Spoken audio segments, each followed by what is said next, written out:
আমি তা করি নাই আন আমরি নিজের থেকে। আমি মুসা তুমি যা দেখেছো যা করলাম আমি এটা আমার নিজের থেকেই করি নাই, আল্লাহ যা করাইছেন তাই আমি করেছি।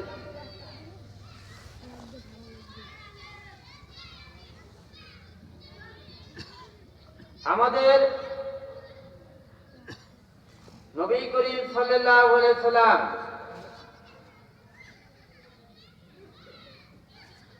মুসা আলাইহিস সালাতু ওয়াস সালামের যে ইলম আর খিজিরের যে ইলমে আসরার রহস্যময় ইলম দুইটা একসঙ্গে রাসূলুল্লাহ সাল্লাল্লাহু আলাইহি সাল্লামকে পরিপূর্ণ রূপে দান করেছেন। সকলেই বলে আলহামদুলিল্লাহ। যার কারণে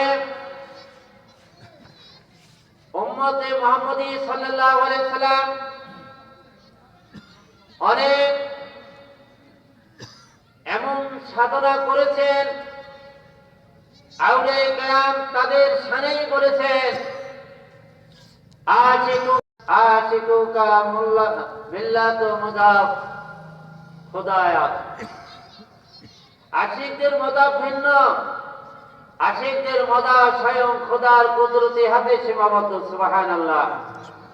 এর অর্থ হলো আল্লাহর আশিক বান্দা এমন স্তরে পৌঁছে যায়, এরকম স্তরও আছে যে আল্লাহ তাদেরকে ইলকা ইলহামের মাধ্যমে পরিচালনা করেন, আল্লাহর পছন্দনীয় কাজে তাদেরকে নিয়োগ করেন।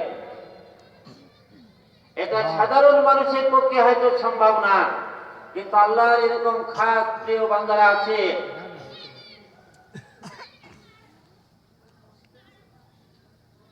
ইলহাম প্রাপ্ত হয়ে অনেক বুজুর্গানে দিন কিতাব লিখেছেন। বিশেষ করে আল্লামা জালালউদ্দিন রুমির শানে বলা হয় যে তিনি মুসনবী শরীফ ইলহাম প্রাপ্ত হয়ে লিখেছেন, কিয়ামত পর্যন্ত এই দরজা বন্ধ, ইলকা ইলহামের দরজা খোলা, বেলায়েতের দরজা কিয়ামত পর্যন্ত খোলা। কিয়ামত পর্যন্ত কুতুব আবদাল বড় বড় দরজার ওলি আউলিয়া কেরাম আসতেই থাকবেন, যারা দিনের মশাল গোটা দুনিয়ার উপরে পরিচালিত করবেন, জ্বালাবেন। তারা সদা সর্বদা আল্লাহর দিনের খেদমতে মশগুল থাকবেন, ব্যস্ত থাকবেন। এই জাতীয় ওলি আল্লাহদের সাথেই বলা হয়েছে আশিকুকা মিল্লাত মুদাউ দুদায়াত, আশিকুকা মিল্লাত মুদাউ খুদায়াত। আল্লাহ পাক আমাদেরকে সেই স্তরে পৌঁছে দেন।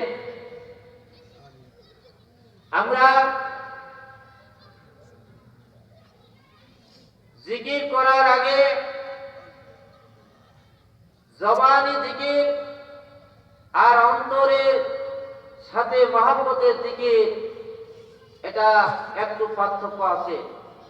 জিকির করলেই সওয়াব হয়, কিন্তু যখন মহব্বতের দোষ নিয়ে অন্তরের সাথে আমরা জিকির করব তখন আলাদা একটা মজা পাওয়া যায়। কোন প্রেমিক প্রেমিকার সাথে গান বলে, যদি প্রেমিক হয়ে গান বলে যে মজার স্বাদ পাবে, আর অন্য একটা ছেলে প্রেমিক না কিন্তু প্রেমিকার গান বইয়ে লেখা আছে মুখস্থ করে পড়তেছে, এই দুইজনে কি এক? আকাশ পাতালের থেকেও বেশি পার্থক্য। প্রেমিক প্রেমিকা বাড়িতে আছে 100% জানে ওই বাড়িতে থাকতে তার ভালো লাগে কিনা, কিন্তু এখনো দেখা হয়নি, তাও মজা আর স্বাদ পাই কিনা। যে কোনো মধ্যে দেখা হতেই পারে। প্যারে হাজিরিন, আমাদের প্রেম আর ভালোবাসা, হাকিকতে প্রেম, হাকিকতে মহব্বত যদি আল্লাহর জন্য হয়ে যায়, ওই সময় আল্লাহ যেখানে আমরা যে স্বাদ পাবো, যে মজা পাবো, যতক্ষণ হাকিকতে প্রেম আর ভালোবাসা আমার আত্মার ভিতরে না আসবে ওই মজার স্বাদ পাবো না। দুনিয়ার সাধারণ প্রেমী মানুষ পাগল হয়। অনেক সময় রাতের অন্ধকারে তার কাটার বেড়া পার হয়েও প্রেমিকার সন্ধানে চলে যায়। এরকম ঘটনা তো বহুত ঘটেছে। পেয়ারে হাজিরিন, যারা আল্লাহর আশিক আর প্রেমিক হয়, অন্তরের ভিতরে তাদের ইশক জজবা মারিফতে ভরপুর হতে থাকে, তখন বাবা মা বাধা দিতে পারে, তার আত্মীয় স্বজন এলাকার মানুষ বাধা দিতে পারে, দুনিয়ার কারো বাধা সে পরোয়া করবে না। আল্লাহর প্রেমে সে বিভোর হয়ে সে বাড়ি থেকে বের হবে। এর অর্থই হলো আল্লাহর জন্য বাড়িতে থাকুক, বাইরে থাকুক, রাস্তায় থাকুক, যেখানে যে অবস্থায় থাকুক, আল্লাহর প্রেমে সে পাগল হতেই থাকবে, কারণ সে আল্লাহর আশিক। আমাদের থেকে তো যখন এরকম হবে, হাকিকতে প্রেম আল্লাহর জন্য হবে। হাকিকতে আমাদের মাসুককে, মাহবুবকে আল্লাহ, হাকিকতে মাসুক, হাকিকতে মাহবুবকে আমাদের আল্লাহ।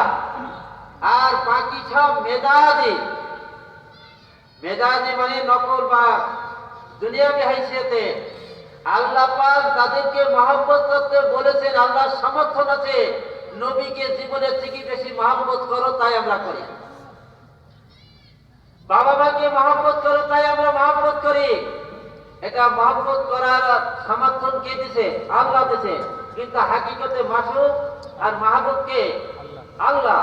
আর আল্লাহ তাদেরকে মহব্বত করতে বলেছেন, এদেরকে মহব্বত করলেও আল্লাহ আমাদেরকে মহব্বত করবে। এমনকি হাদিসে আসছে, নবী করিম সাল্লাল্লাহু আলাইহি সাল্লাম বলেছেন, দুনিয়ার যে কোনো প্রাণীকে, যে কোনো জীবকে যে মহব্বত করবে, আল্লাহ তাকে মহব্বত করবে। আমাদের দেশের যে অবস্থা আমরা দেখতে পাই, সেটা হলো দুনিয়ার শরীরের খাবারের জন্য কি তোলপাড়, কি দাওয়াত, কি অনুষ্ঠান, লক্ষ লক্ষ টাকা আমরা ব্যয় করি কিনা? এই দুনিয়ার সামান্য শরীরকে আমরা খুব পেছালে 60, 70, 80, 100 বছর, তারপরে তো থাকবে না। কিন্তু আমার রুহের শরীর কবরে যাওয়ার পর থেকে শুরু করে, দুনিয়াতেও আছে, কবরে যাওয়ার পর থেকে শুরু করে কতদিন থাকবে? হাদিস শরীফে আসছে, আল্লাহ পাক আমাদেরকে যারা জান্নাতে আমরা যাব, জান্নাতবাসীদেরকে ডেকে বলবেন, তোমরা আমার মেহমান, জান্নাতে থাকো, আমি মেজবান যতদিন থাকবো, তোমরা মেহমান হয়ে আমার জান্নাতে ততদিন থাকবে। সুবহানাল্লাহ। আল্লাহ কতদিন থাকবেন? আল্লাহ কি মওত আছে নাকি? আমরাও আর কোনদিন মরব না। সেই জগতের জন্য, ভালো শরীর তৈরি করার জন্য, সেই আল্লাহর রিদাওয়ানুল্লাহু আকবার বলা হয়েছে। আল্লাহর সন্তুষ্টি সবচেয়ে বড় নিয়ামত। আল্লাহ বলবেন যে আমি তোমাদের উপরে সন্তুষ্ট হয়ে গেলাম, খুশি হয়ে গেলাম, আর কখনো তোমাদের উপর আমার রাগ হবে না। প্যারে হাজিরিন, এই যে আল্লাহর খুশি হওয়া মানে কি? আমার যিনি মাসুক, আমার যিনি মাহবুব, তিনি আমার উপরে খুশি হয়েছে, আর টেনশন আছে। কিন্তু দুনিয়াতে প্রেমিক আমার উপরে খুশি আছে, কতক্ষণ থাকবে? টেনশন থাকে কিনা? নকল প্রেমিক, প্রেমিকাদের কি অবস্থা? কি টেনশন হয়। তা আল্লাহর যারা সন্তুষ্টি অর্জন করবেন, জান্নাতে যাওয়ার পরে মাঝে মাঝে দিদার দিবে, আর কোনো টেনশন থাকবে না, কোন রকমের দুশ্চিন্তা থাকবে না। আবার এমনটা হবে না যে আমার দেশের বোনের মাঠকে একদল কাড়াকাড়ি করতে যায়, 2-10টা মার্ডার হবে, এরকম কোনো পরিবেশ জান্নাতে থাকবে না। যার যেটা আল্লাহ দিবে, আরেকটা দখল করার কল্পনাই তাদের মাঝে আসবে না। সুবহানাল্লাহ। আল্লাহ পাক তাকে যে জান্নাত দিবে, ওই জান্নাত তারই বরাদ্দ থাকবে। একে অপরকে দাওয়াত দিবেন, মজমা করবেন, কথাবার্তা বলবেন, একে অপরের সাথে মহব্বত ছিল, দেখা সাক্ষাৎ হবে, কিন্তু কেউ কোনোটা দখল করবে না। যারটা যেখানে আছে সেখানে আবার চলে যাবেন। সুবহানাল্লাহি ওয়া বিহামদিহি। প্রিয় হাজিরিন, এই জন্য আল্লাহর অনেক আশিক বান্দা আছে, বহুত নিয়ামত আল্লাহর কাছে তারা পাওনা হয়েছে। দুনিয়াতে অনেক সময় তাদেরকে কষ্টে রাখে বা সংকুচিত করে রাখেন, একেবারে অভাব অভিযোগে প্রাকান্ত হৃদয়ে তারা থাকেন। প্রিয় হাজিরিন, আল্লাহ ভালো জানেন কেন এই অবস্থায় রাখেন। কারণ দুনিয়ায় যদি বেশি মাল কারণ দিয়ে যায়, সন্তান পিছ লাগে, আরামের ঘুমও হারাম হয়ে যেতে পারে। কিন্তু এটা আখিরাতের ব্যাংকে জমা হলে, জান্নাতের ব্যাংকে জমা হলে আর কোনো কি আমাদের টেনশন নাই। প্রিয় হাজিরিন, তাহলে আমরা বেশি জমা করবো কোথায়? আখিরাতের ব্যাংকে। বলতে হুজুর, আখিরাতের ব্যাংকে যে জমা করব, আমাদের তো টাকা পয়সা নাই। আরে টাকা যার আছে সে তো জমা করবে, যার টাকা নাই টাকার থেকে দামি সম্পদ আল্লাহ পাক দিয়েছে তার আত্মা, রুহু, তার মুখ। সুবহানাল্লাহ একবার বললে আল্লাহ রাস্তায় একটা স্বর্ণ মুদ্রা দান করা সওয়াব আমলনামায় লেখা হয়। আমাদের টাকা নাই, আমরা একটু বখিল টাইপের মানুষ। সুবহানাল্লাহ তো বলতে পারবো, অনেকে সুবহানাল্লাহ শুদ্ধ বলতে জানে না, বলে সুবহানাল্লাহ। এটা না, শব্দটা হলো সুবহা, জিমের বাজাহা না ল, এটা শুদ্ধ হবে। সুবহানাল্লাহ বলে সুবহানাল্লাহ। দুইটা স্বর্ণ মুদ্রা আল্লাহ রাস্তায় দান করার সব পেয়ে গেলাম। এখন একটা স্বর্ণ মুদ্রার দাম কত? লক্ষ লক্ষ টাকা। এত টাকা কি এই দেশের ধনীরাও দান করে? আবার সুবহানাল্লাহ বললাম। যদি 1,00,000 বার বলি, 1,00,000 স্বর্ণ মুদ্রা দান করা সওয়াব আমলনামায় লেখা হবে। সুবহানাল্লাহ। আল্লাহর এরকম আশিক, পাগল, মহব্বতে আশিকিন রয়েছে, যারা দৈনিক লক্ষ লক্ষ বার সুবহানাল্লাহ, আলহামদুলিল্লাহ, আল্লাহু আকবার, লা ইলাহা ইল্লাল্লাহ পড়ে থাকে। এর অর্থ হলো টাকা দিতে পারে নাই, কিন্তু আখিরাতে বিরাট বড় বড় শিল্পপতি হয়ে কিয়ামতের ময়দানে শান শততলা জান্নাত দেখে যারা জিকির করেনি তারা বলবে, হাই হাই, এটা কোন বড় লোকের জান্নাত রে, এরকম ভাববে। কিন্তু তখন বলা হবে, তোমার বাড়ির পাশে যে গরিব মানুষ ছিল, টাকা পয়সা আমি তাকে দেইনি, আমি আল্লাহ দেইনি, কিন্তু তার জবান ছিল, সে জিকির করেছে, কোরআন তেলাওয়াত করেছে, যার ফলে আমি আল্লাহ খুশি হয়ে তাকে এরকম শান শততলা বিল্ডিং জান্নাত দান করেছে। আমাদের টাকা না থাকলে কি হবে? সাহাবায়ে কেরামের সবার কি টাকা ছিল? ছিল না, কিন্তু তারা জান্নাতি ঘোষণা প্রাপ্ত সাহাবা হয়েছে।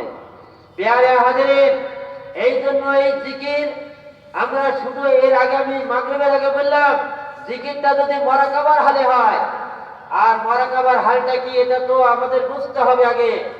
যেমন আমরা নামাজ পড়ি, অনেকে স্বাভাবিক পড়ি, যদি নামাজটা আমাদের মুরাকাবার হালতে হয়, এই নামাজ আমাকে জান্নাতে নিয়ে যাবেন। সুবহানাল্লাহ। মুরাকাবার হালত সেটা কি? এটা সহিহ হাদিসে আছে, লা সালাতা ইল্লা বিহুজুরিল কলব। হুজুরি কলব ছাড়া নামাজ হয় না। আর হুজুরি কলবটাই হলো মুরাকাবার হালতে পড়তে হয়। মুরাকাবার হালতটা আবার কি? তা মিশকাতের ভিতরে জিবরাইল স্বয়ং নিজে এসে রাসূলকে প্রশ্ন করেছেন, দিন কি জিনিস? তার মধ্যে বললেন যে ঈমান কি, ইসলাম কি, এরপরে মান ইহসান, ইহসানটা কি, মানে হুজুরি কলবটা কি? এমন ভাবে ইবাদত করো যেন তুমি আল্লাহকে দেখতেছো। সুবহানাল্লাহ। আল্লাহকে দেখলে, এখন আল্লাহ জিকিরটা কিভাবে করতাম? আমি যদি এখন আমার প্রেমিকাকে দেখতাম, তাহলে তার নামটা কিভাবে দেখতাম? আমার অন্তরের অন্তরস্থল থেকে যত মহব্বত আছে, পুরো মহব্বত ঠেলে দিয়ে আমি আমার মাহবুবাকে, প্রেমিকাকে দেখতাম, ঠিক কিনা? তাই যদি হয়ে থাকে, তাহলে হাকিকি মাহবুব, হাকিকি মাশউক হলো আমার আল্লাহ। তাকে ডাকলে কতটা মহব্বত লাগবে। আমার বিবি বাচ্চাকে ডাকি কত আদর করে সোয়াদ করে মধুর সুর দিয়ে, আর আল্লাহকে ডাকবো যখন মহব্বতের জোশ দিয়ে, আল্লাহ মহব্বত দিয়ে আমাদেরকে ডাকবে। লাব্বাইকা ইয়া আবদি, আল্লাহ জবাব দেবে, বান্দা কেন ডাকো? চোখের পানি ছেড়ে দিয়ে যদি কান্দিয়া ডাকি, আল্লাহ বলবেন বান্দা কান্দো কেন?